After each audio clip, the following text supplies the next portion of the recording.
Welcome to the channel. Let's get into this one here. I see a lot of salty Cowboy fans out there. Y'all need to cheer up.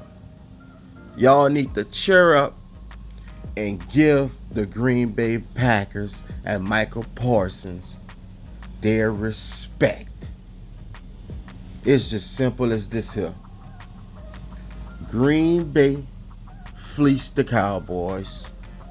Did you see Micah Parsons out there? Before I get into the video, make sure you like, comment, subscribe, man. Let's talk about these Detroit Lions first. This was a demoralizing loss. It's evident they missed Ben Johnson. Did you see that offense? They had 6 points for most of the game. 6 points.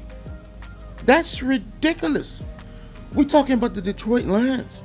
An explosive offense. Weapons everywhere. With the best offensive line in the league.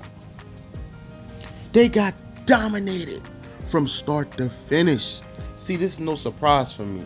Because if you can remember from last year, ain't Green Bay was one of the teams that beat the Lions in the regular season? Ain't there was one of them teams that beat them? So, Green Bay beating the Lions again, it didn't really surprise me. What surprised me was the manner they beat them in. You know, that was crazy. No one could predict that. No one. You know, this team was known for spreading that ball around, putting up big points. All that got neutralized. And I know what you're going to say. Micah Parsons wasn't covering any of them guys. No, he wasn't. But let me tell you a little thing about Micah Parsons right quick. He only played 45% of the snaps, but guess what? His impact was felt way more than that. Did you see what he was doing? One of the best offensive linemen in the game? You don't think this was personal? You ain't think he wanted to show the Cowboys and the world who he really is?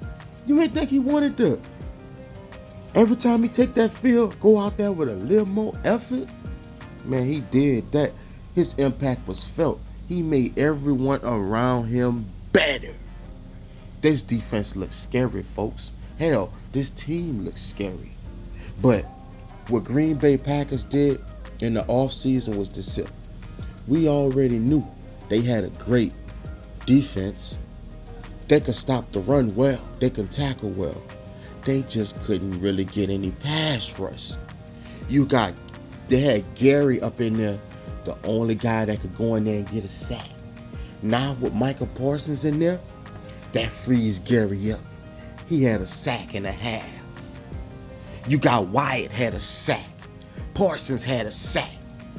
Evan Williams had an interception. And you see Cooper, Bullard, Walker, Nixon, and McKinney, and Van Ness, them boys play beautifully together. That rotation is strong, and it's one of the unique D-lines in the game, defenses in the game right now. Van Ness had a half a sack. This team was put together to beat the Detroit Lions, and they showed it. They were dominant out there. Jordan Love had 16. He went 16 for 22, 188 yards, 2 touchdowns. That's all they needed. You know, Jacobs had 19 carries for 66 yards. Nice straight game scoring a touchdown. These boys nice. They ain't really got no household names on offense. But guess what? You gotta respect them, man. Kraft had a touchdown. You got Wicks had 30 yards. Reed had 45 yards and a TD. You feel me?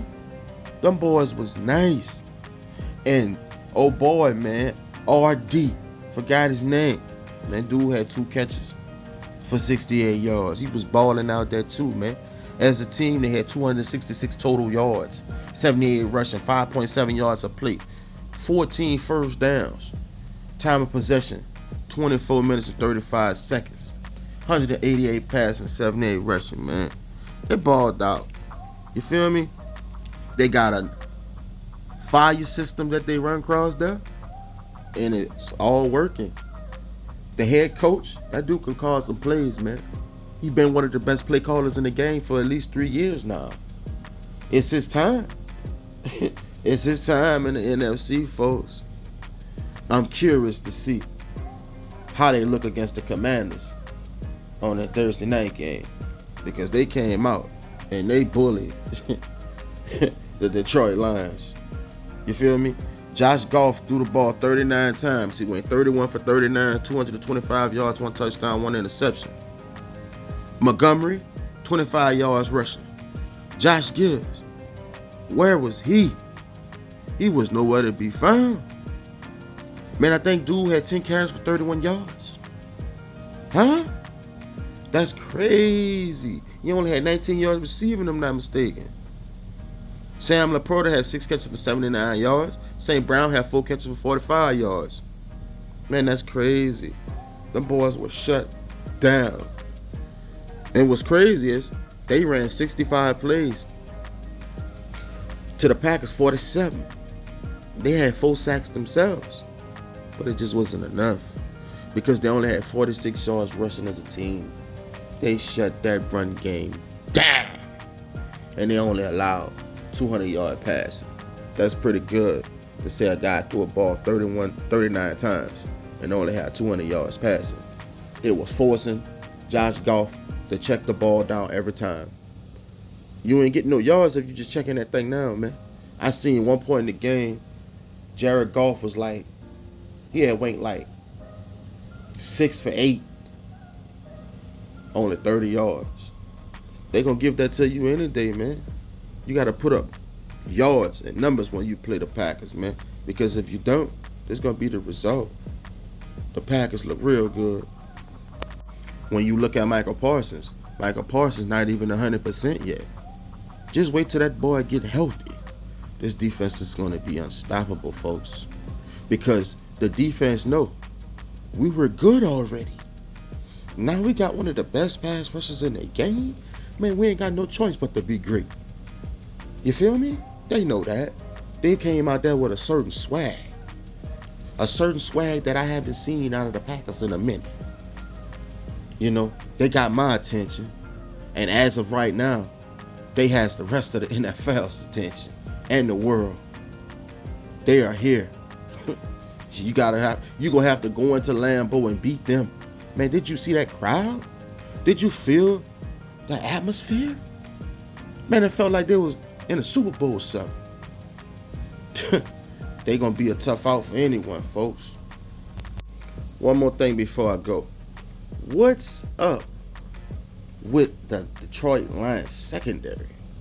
Like, it seems like they can't cover anyone. And it's a shame. That's all I have for this video. If you find yourself enjoying the video, make sure you like, comment, subscribe. I'll see y'all on the next one.